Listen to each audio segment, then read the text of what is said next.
Good afternoon and welcome to KTN Newsdesk this Thursday afternoon. It's a busy afternoon here in terms of the news. Henry Rotich, who is a CS for National Treasury, is expected to be reading the budget in the afternoon. Those details will be coming to you shortly. And we have our team in Sao Paulo ready for the World Cup kickoff, which is just hours away. Let's begin with news from the World Cup.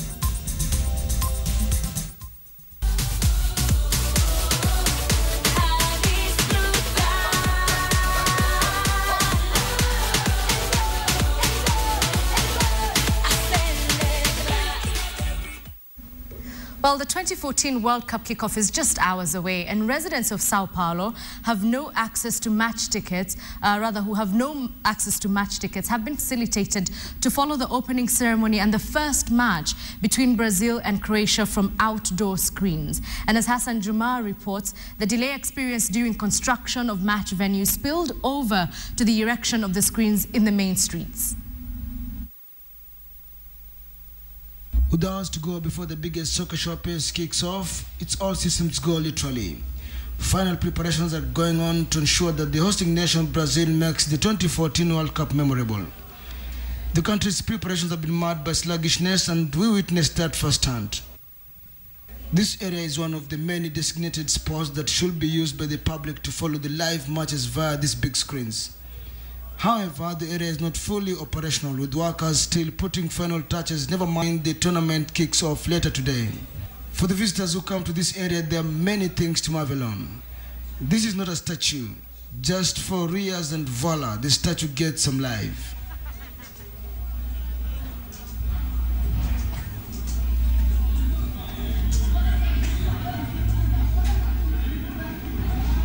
One of Africa's representatives, Ghana, is arguably in the group of death.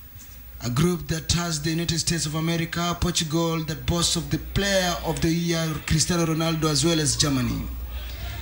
Isaiah da Silva, a fan from United States of America, has even adopted the hosting nation, Brazil, as a fallback plan, just in case his native nation, United States, does not qualify beyond the group stages. You know, man, I expect a really great turnout, especially from the host nation, Brazil. Our squad's really strong this year, and the fact that it's on home soil and there's an extra, social, political incentive behind the team. So I'm really excited. It's going to be a lot of great games.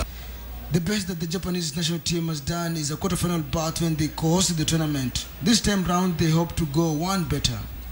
Japan? Do you think you'll perform well? Yeah, Japan, talking about the Japanese team. Yeah, that's called good condition, I think. There's you know that some of the Japanese players, do you know them? Honda? Keisuke Honda. I know Honda. Honda Kagawa.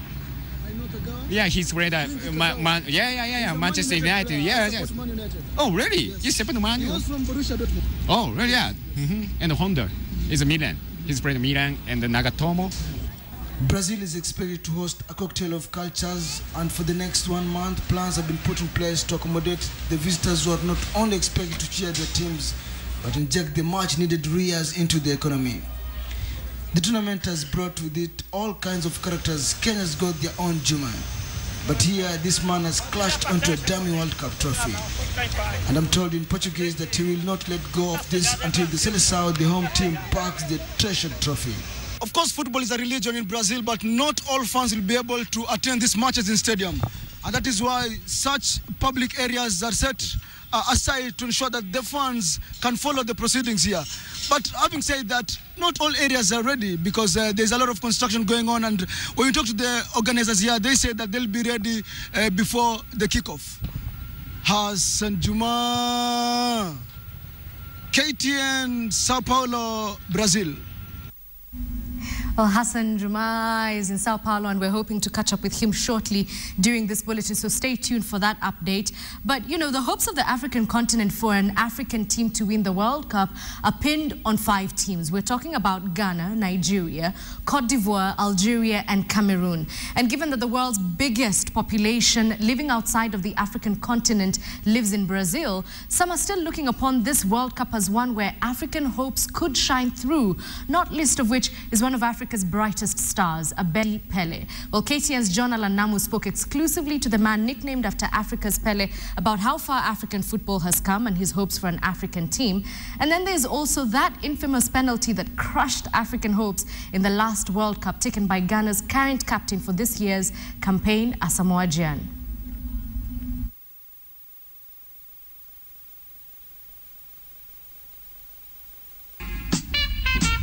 Move there.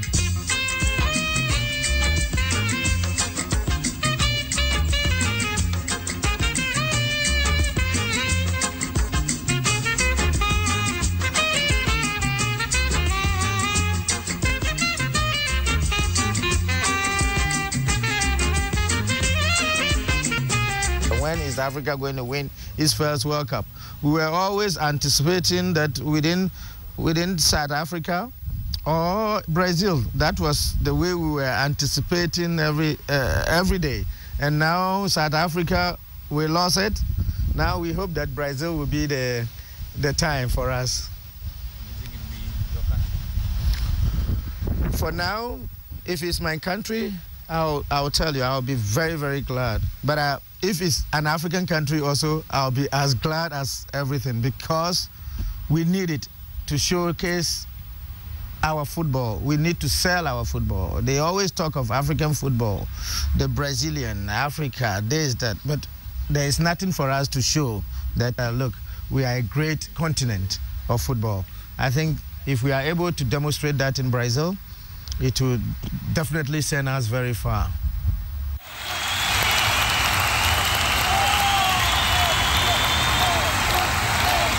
I think during the 70s, if you go back the history of World Cups, I remember Zaire beaten by one of the countries, European countries, by I think Russia or by 10-0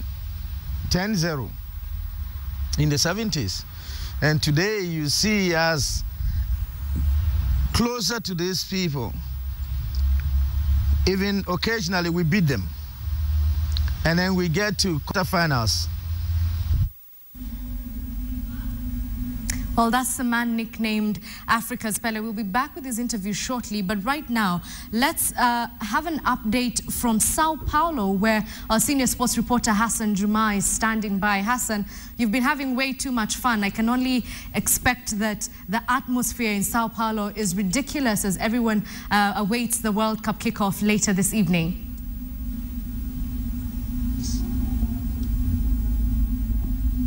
Well, Edith, I woke up about like an hour ago because right now it's around 7:15 a.m. in Brazil. I'm in Sao Paulo, of course, and yesterday we did a story. It was not as electric as you may think back at home, because I spoke to some fans and they're not really embraced this tournament. They're not donning their Seleção colors, you know, the Brazilian colors, as it is back at home when we play, say, a team like the Super Eagles of Nigeria. You know, Kenyans from all walks of life will be putting on the Harambee Stars jersey, the Kenya national team colors. But here, you know, because it was a working day, they're not doing that. But today, in the opening ceremony, you know, the opening match, Brazil versus Croatia, of course, we expect thousands of fans in the, you know, Sao Paulo Stadium donning the yellow jerseys, and the bookmakers have put their money on Brazil to maybe win this particular opening match, but it's not going to be easy, as you may think. I interacted earlier with the Croatian fans, and they came in the numbers. There's so many in Sao Paulo, and the pressure is on the, you know, the home team, Brazil, if they can deliver in their opening match. But I can assure you, you know, in maybe 3-4 hours time from now, because right now people are asleep. You know, they're not awake. They're asleep. So we expect thousands of fans to walk around Sao Paulo. There are some specific areas designated for the fans who will not make it to the stadium. You know, there are some areas, though they are still erecting some few structures here and there to ensure that when these thousands of fans, you know, from all over the world, you know, get to this particular designated areas to watch these matches, they can be comfortable. There's enough security. Edith? Hassan, there's also the issue of people who had said they were going to hold protests ahead of that kickoff. Have you heard anything of that, especially given that you were there all of yesterday as well? Not really. I walked around and I think they've tried to cool down. There are no protests as such, you know. Most of the protesters were complaining that this World Cup was going to be very expensive and, you know, this is a developing country, and they did not feel that the World Cup, you know, the World Cup pleasantries was going to trickle down to the common man, you know, the common mananchi. But things have changed a little bit. They're just waiting for the game. They want to, you know, support their team. They want their team to win. And they've more or less been, you know, they don't want to really protest because they don't want to give, you know, negative publicity, especially because there's so many visitors in Sao Paulo, in Brazil. There's so many visitors who've come to, you know, support their teams, and they don't want these clashes between you know, their team, you know, Brazil, and these other teams that have jetted into the country. So they've cooled down. Those protests are no longer there. Isn't it? Well, Hassan Juma, one final question before I let you go. You did speak of visitors. Have you been able to identify or at least give us a percentage of how many tourists have flocked into Sao Paulo for the kickoff? Thousands, you know, right now it's because most of the people are asleep.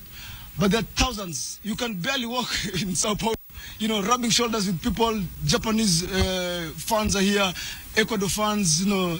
There's so many thousands of fans in Sao Paulo right now.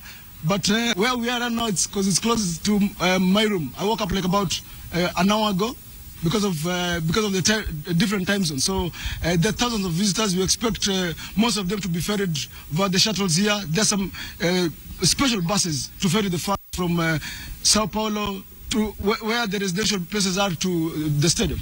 I have my pass. I can't wait. In some couple of hours' time, I'll be in the stadium also.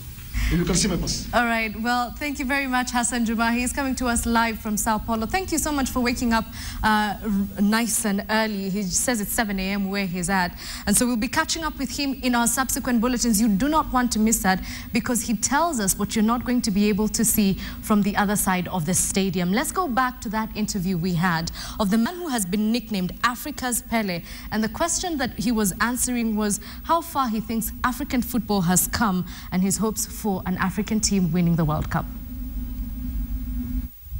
It was made to happen that way because Africa saw itself, not only Ghana, but Africa saw itself in the finals. Asamoah Gyan has the opportunity to send Ghana into the semi-finals of the World Cup. And he hits the bar! Unbelievable! What a miss! Describe that moment. It was like a world coming down to all of us, you know. But at the same time, being a footballer, you have two feelings. You know, you feel for the personality which, you know, who went for that penalty at that moment, and then you look at the entire continent, the kind of blow and the shock which has happened to our continent at that moment was disastrous.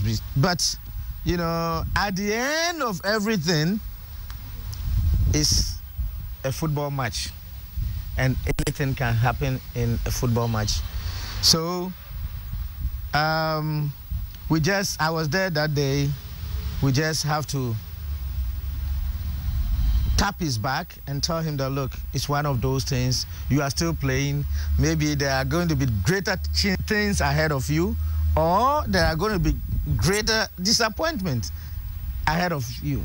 So you just, you know, pray that from now to that time that you retire, you'll be able to achieve greatness and continue to achieve greatness. But football is up and downs. Today you are there, tomorrow you are. So you need to have that momentum and that courage and the mental strength to always bounce back to where you belong.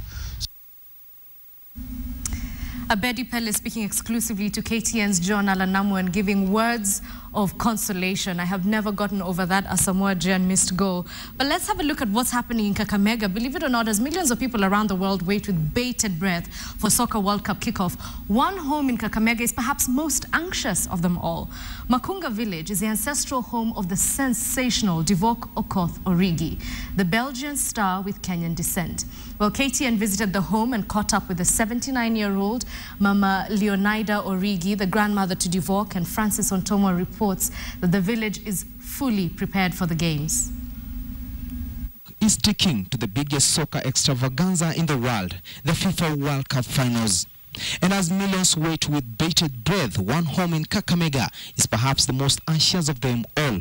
This is Makunga village, the ancestral home of Belgian soccer ace Divock Okoth Origi. 79-year-old Leonida Origi is the proud grandmother to the soccer maestro. She may not understand all matters football and World Cup, but she knows her grandson will be the biggest subject of attention starting Thursday, the 12th of June. Na huko ndiye alisaliwa. Sasa hata mimi nafurahia isipokuwa ako mbali. Tamuonea tu kwa hewa. It was all excitement for Kenya on the 13th of May this year when news broke that Divock was to be among the star-studded 23-man Belgian squad that will feature in the World Cup. And this is how the news was received here. Alitutembelea hapa mwaka jana mwezi wa 8. Yeye alifurahia tu kuja nyumbani kwa maana yeye amesaliwa Belgium.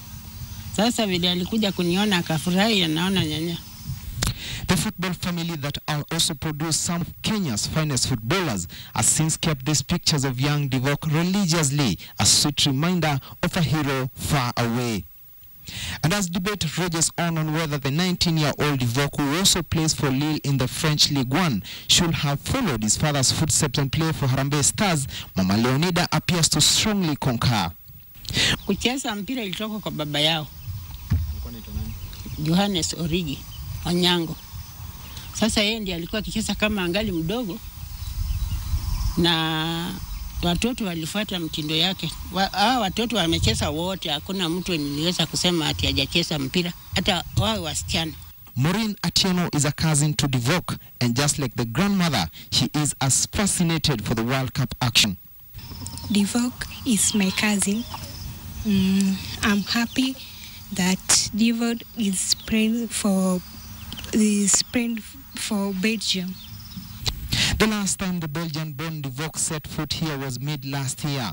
The family says he understands and communicates Doluo, a little Swahili and English. At Makunga village here, the ancestral home of sensational Divock Origi, it's all excitement here as World Cup commences. The family says they will religiously follow the entire World Cup action. Francis Ontomwa at Makunga, Kakamega.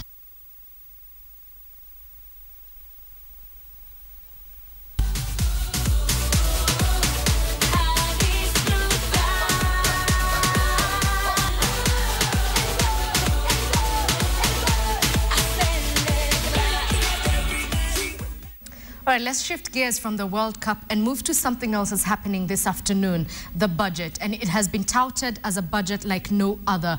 1.8 trillion shillings is the amount of money that has been set aside for the financial year 2014-2015. It is a reflection of Kenya's current economic predicaments, where key economic sectors like tourism and agriculture are heading south, while the cost of living continues to go up.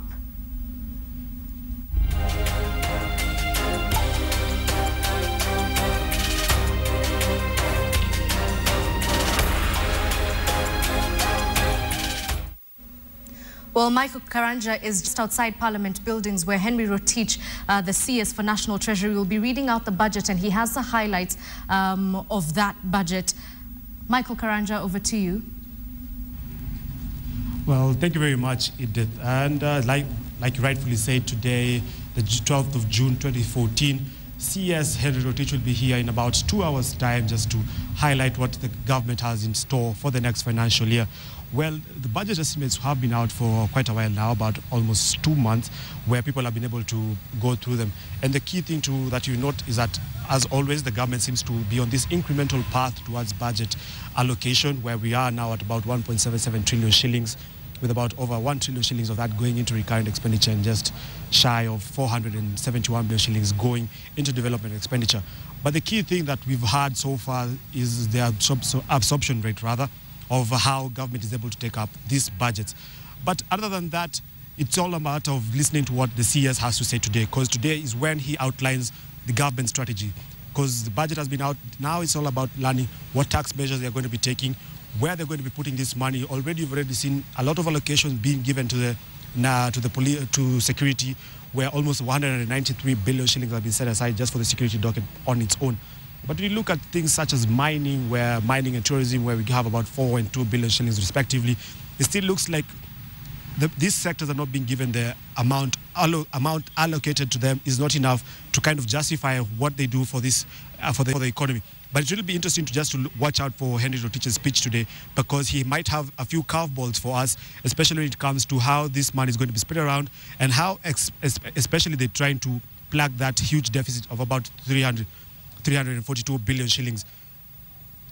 As you've already, I'm sure you're already aware, is that this after the enactment of the Constitution in 2010, the budget making process is something that has become very public. Budget estimates are out well in advance for people to give public scrutiny, and it's something that has already generated a lot of debate.